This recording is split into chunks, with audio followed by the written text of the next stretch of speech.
உலகெங்கும் இருக்கும் spiritual tax Tamil நேயர்கள் அனைவருக்கும் எனது இனிய வணக்கம். நான் உங்கள் டிஜே சுந்தரபாண்டி, சிவகாசியிலிருந்து. நேயர்களே, இந்த வீடியோவில் நீங்கள் என்ன பார்க்க போறீங்கன்னா, ஒரு வித்தியாசமான முறையில் நம்ம கோவில் வழிபாடுகள், உங்களுடைய ராசிக்கான கோவில் வழிபாடு, தற்போது உள்ள கிரக அமைப்புகள் இருக்கு பார்த்தீங்களா, நம்மளுடைய சனி பகவான், குரு பகவான், அதே போல ராகுகேது பகவான்கள், இந்த கோச்சார கிரகங்கள் உங்களுக்கு கொடுக்கின்ற தாக்கங்கள், மிகப்பெரிய போராட்டங்கள், இதெல்லாம் கடந்து வருவதற்கு உங்களுடைய ராசிக்கான வழிபாடு என்ன அப்படிங்கிறத நம்ம தெளிவா பார்க்க போறோம். இந்த வழிபாடை நீங்க தெளிவா முழுமையாக வீடியோ பார்க்கும் பொழுது, நான் சொல்ற வழிபாடை நீங்க மனசார செய்யும் பொழுது வாழ்க்கையில மிகப்பெரிய மாற்றங்களையும் மிகப்பெரிய ஒரு முன்னேற்றங்களையும் நீங்க சந்திக்க போறது நிதர்சனமான உண்மை. வாங்க வீடியோக்குள்ள போகலாம்.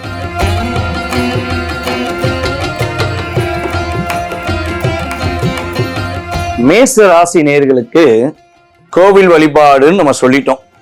அப்ப கோவில் வழிபாடு என்ன வழிபாடு சொல்ல போறாரு? சொல்ற வழிபாடை செஞ்சா நம்மளோட வாழ்க்கையில மாற்றம் வந்துருமா அப்படிங்கிற கேள்வியோட தான் நீங்க பார்ப்பீங்க. ஏன்னா எப்பவுமே பாத்தீங்கன்னா மேச ராசி எதையும் சட்டுன்னு நம்பக்கூடிய ராசி நபர்கள் கிடையாது. என்னடா பார்த்த எப்ப பார்த்தாலும் வீடியோவா வந்துக்கிட்டு இருக்கு. யூடியூப்பை திறந்தா மேசராசிக்கு 7.5 சனி, மேசராசிக்கு 3ஆம் இடத்துல குரு, அதே போல மேசராசிக்கு 5ஆம் இடத்துல கேது, மேசராசிக்கு 11ஆம் இடத்துல ராகுன்னு சொல்லி வீடியோ எந்த யூடியூப் சேனல்ல போனாலும் மேசராசிய வச்சு செய்யற மாதிரி நிறைய போடுறாங்களே.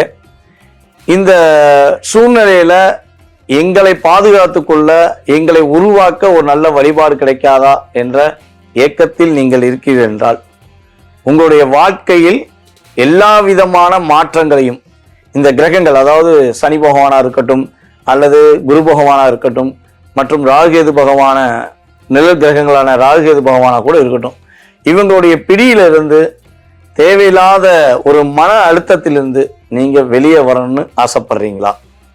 உங்களுடைய வாழ்க்கைய ஒரு நல்ல விதமான ஒரு சூழ்நிலையில உருவாக்கணும்னு ஆசைப்படுறீங்களா?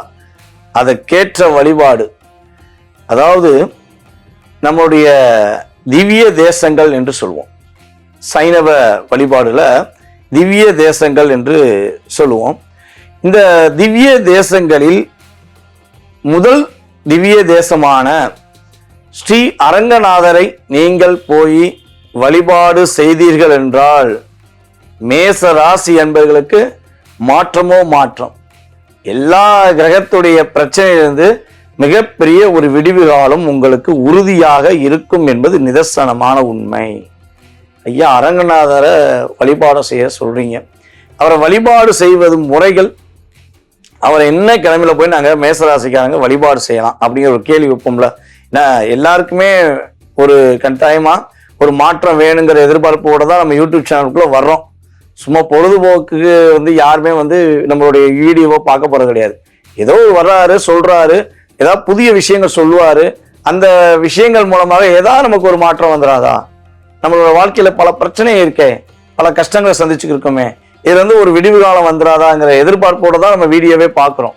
ஸோ அப்படிப்பட்ட சூழ்நிலையில நீங்க நான் சொன்ன ஸ்ரீ அரங்கநாதரை போய் வழிபாடு செய்யும் பொழுது 108 வைணவ திவ்ய தேசங்களில் முதல் திவ்ய தேசமான நீங்கள் அரங்கநாதரை போய் மனசார வெள்ளிக்கிழமையில் பூர நட்சத்திரம் வரும் நாளில் நீங்கள் வழிபாடு செய்தீர்கள் என்றால், உங்களுடைய வாழ்க்கையில ஒரு அற்புதமான மாற்றத்தை நீங்க உறுதியா சந்திப்பீங்க.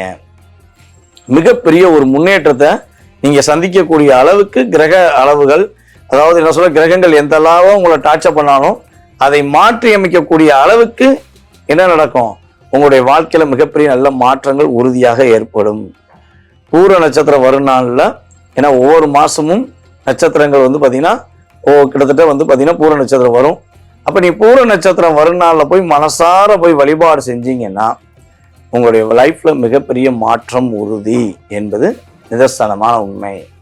இப்ப குரு பகவான் 3ஆம் இடத்துல அமர்ந்து நம்மளுடைய மேசராசி அன்பர்களுக்கு என்னென்ன விஷயங்கள்லாம் கொடுத்தாருன்னு நம்ம குரு பயிற்சியை தெளிவா சொன்னோம். அவர் என்ன பண்றாரு பாத்தீங்கன்னா, கரெக்டா உங்களுடைய ராசிக்கு 9ஆம் இடத்தை பாக்குறாரு. அதான் பெரிய ஹைலைட், மிகப்பெரிய ஹைலைட். அதான் உங்களுக்கு கிரக பயிற்சியிலே உங்களுடைய ராசிக்கு 9ஆம் இடத்த குரு பார்வை கிடைச்சனாலதான் இந்த வழிபாடு உங்களுக்கு இப்ப கிடைச்சிருக்கு. இதான் உண்மை. சும்மாலாம் ஒரு வழிபாடை நம்ம அவ்வளோ அசால்ட்டாலாம் சொல்ல முடியாதுங்க. ஒரு விஷயங்களை நமக்கு கொடுக்கணும் அப்படின்னா அதுக்கு நம்மளுடைய பிரபஞ்ச சக்தி நமக்கு ஃபர்ஸ்ட் உத்தரவு கொடுக்கணும்.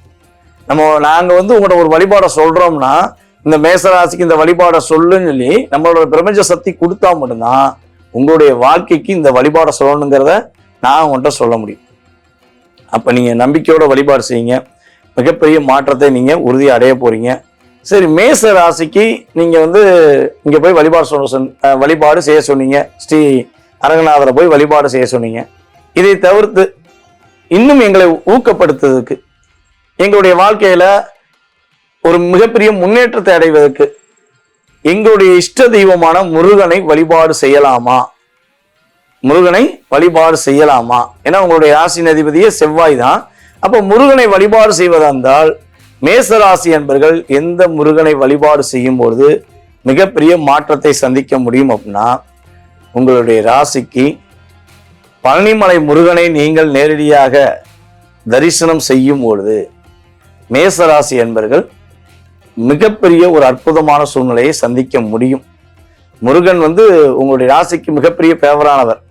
யாருக்கு கொடுக்காரோ இல்லையோ மேசராசி என்பவர்களுக்கு அள்ளி கொடுக்கக்கூடிய ஒரு அற்புதமான கண்கண்ட தெய்வம் நம்மளுடைய கலியுக மன்னன் நம்மளுடைய முருகப்பெருமாள். அப்போ முருகப்பெருமாளை போய் நீங்க பழனியில போய் தரிசனம் பண்ணாலும் சரி, அல்லது உங்களுடைய வீட்டின் அருகில் இருக்கின்ற முருகனை ஒவ்வொரு செவ்வாய்க்கிழமையும் நீங்கள் மனதார செவ்வாய் ஓரையில போய் வழிபாடு செஞ்சீங்கன்னா இன்னும் உங்களை ஊக்கப்படுத்திக் கொள்ள முடியும். இந்த வழிபாடு சம்பந்தப்பட்ட வீடியோவை நீங்கள் பார்த்ததில் ரொம்ப ரொம்ப சந்தோஷம். ஆனா ஒரு முக்கியமான விஷயத்தை திரும்பியும் சொல்றேன், நான் உங்களுக்கு கொடுக்குற இந்த வழிபாடானது உங்களுடைய வாழ்க்கையில நீங்க எதிர்பார்க்காத மிகப்பெரிய மாற்றங்களையும், நீங்க செயல்படுத்த துடிக்கக்கூடிய விஷயங்களையும் உறுதியாக நடத்தி கொடுக்கக்கூடிய ஒரு வழிபாடாக இருக்கும், நீங்க நம்பிக்கையோடு செய்யும் பட்சத்தில். மேலும் நம்மளுடைய அன்பு நேயர்களுக்கு சொல்ல போறது என்னன்னா, ஒரு பக்கம் வழிபாடு, ஒரு பக்கம் என்ன செய்யறோம், வழிபாடை தெளிவா சொல்லிட்டோம். இது பொதுவாகவே ஒரு விஷயம் சொல்றேங்க, நம்ம யாருக்குமே தீங்கு நினைக்காமல் இருப்பதே நமக்கான ஒரு எனர்ஜி. யாருக்குமே கெட்டது பண்ணாமல் இருக்கிறது நம்மளுடைய எனர்ஜியை இன்னும் கொஞ்சம் அதிகரிப்படுத்தும். இன்னொரு விஷயம், எங்கேயுமே வாண்டடா போய் நம்ம பேசக்கூடாதுங்க. நம்ம போய் எங்கேயுமே போய் நம்ம வாண்டடா அறிவுரை சொல்றோம் அல்லது அவங்களுக்கு ஏதாவது ஒரு மாற்றத்தை ஏற்படுத்தணும்னு சொல்லி முயற்சி எடுத்துமா தான் நம்மளுடைய வாழ்க்கையில பல பிரச்சனை வருது, பல போராட்டங்கள் வருது. அப்ப எப்ப நம்ம பேச்சை குறைச்சிக்கிறோமோ, எப்ப தேவையில்லாத விஷயங்களை பேசுவதை நம்ம நிறுத்துறோமோ, மற்றவர்களை பற்றி தவறாக பேசுவதை நிறுத்துறோமோ, அப்ப நம்மளுடைய கர்மாவானது படிப்படியாக குறையும்.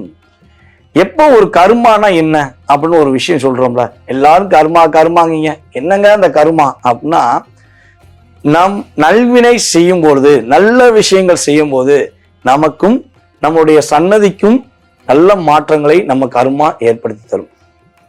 நம்ம தீவினை செய்யும் பொழுது, பல நபர்களுக்கு துரோகம் செய்யும் பொழுது, நம்பியவர்களை நம்பிக்கை துரோகம் செய்வது, நம்ம நம்பி வந்தவர்களை ஏதாவது குழிக்குள்ள தள்ளி விட்டு அதை பார்த்து சிரிப்பது, இதெல்லாம் பாத்தீங்கன்னா நம்மளுடைய தீய கர்மாவை நம்மளே ஏற்படுத்திக்கிறோம்.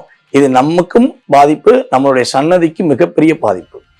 அப்ப இதெல்லாம் செய்யாம இருக்கணும்னா ஃபர்ஸ்ட் என்ன சொல்லணும்னா, இறையருள் மேலவும் நம்பிக்கை வைக்கணும். தன்னுடன் இருப்பவர்கள், அதே போல பாதிப்படைந்த நடுவடைந்த, அதே போல கஷ்டப்படுற முதியவர்கள், ஊனமுற்றவர்கள், ஆதரவற்றவர்களுக்கு என்ன செய்யணும்னா, நம்மளால முடிஞ்ச உதவி, எங்க 10 ரூபானாலும் உதவி தான், 10 லட்சம்னாலும் உதவி தாங்க. அவங்க உங்களுடைய பொருளாதார நிலைக்கு ஏற்றவாறு ஒரு உதவியை நீங்க செய்யும் பட்சத்தில் இறை அருளும் மற்றும் உங்களுடைய அற்புதமான இந்த உதவிகள் மூலமாக ஏற்படுகின்ற நல்ல விஷயங்களும் உங்களை ஒரு ஊக்கப்படுத்தி உங்களுடைய வாழ்க்கையில மிகப்பெரிய மாற்றத்தை ஏற்படுத்தும். இதை கரெக்டா கடைபிடிங்க. நிறைய விஷயங்கள் இருக்குங்க. நம்ம ரோட்ல ஒருத்தவங்க நம்மளோட காசு கேட்காங்கன்னா அது அவங்க கருமா. அதை கொடுக்கறதும் கொடுக்காததும் நம்மளுடைய விருப்பமா இருந்தாலும் மனசார எடுத்து கொடுத்துருங்க. திட்டம் மட்டும் செய்யாதீங்க, முடிஞ்ச அளவு திட்டாதீங்க. ஏன்னா அவன் கருமா, அவன் சாலையோரமாகவோ இல்லை ரோட்டோரமாகவோ நம்மகிட்ட கேட்க வேண்டிய கருமா. அதை திட்டாம முடிஞ்சா அவாய்ட் பண்றது ஒரு பக்கம் இருந்தாலும் யாரையும் திட்டாதீங்க. ஏன்னா அது மிகப்பெரிய கர்மாவை உங்களை ஏற்படுத்தும். ஸோ இவ்வளவு நேரம் நான் சொன்ன அத்தனை விஷயங்களையும் மிக பொறுமையாக கேட்ட என் அருமை நேயர்கள் அனைவருக்கும் எனது பணிவான நன்றியை கூறி விடைபெறுகிறேன். வாழ்க வளமுடன், வெற்றிகள் என்றும் உங்களுடன். நன்றி, வணக்கம்.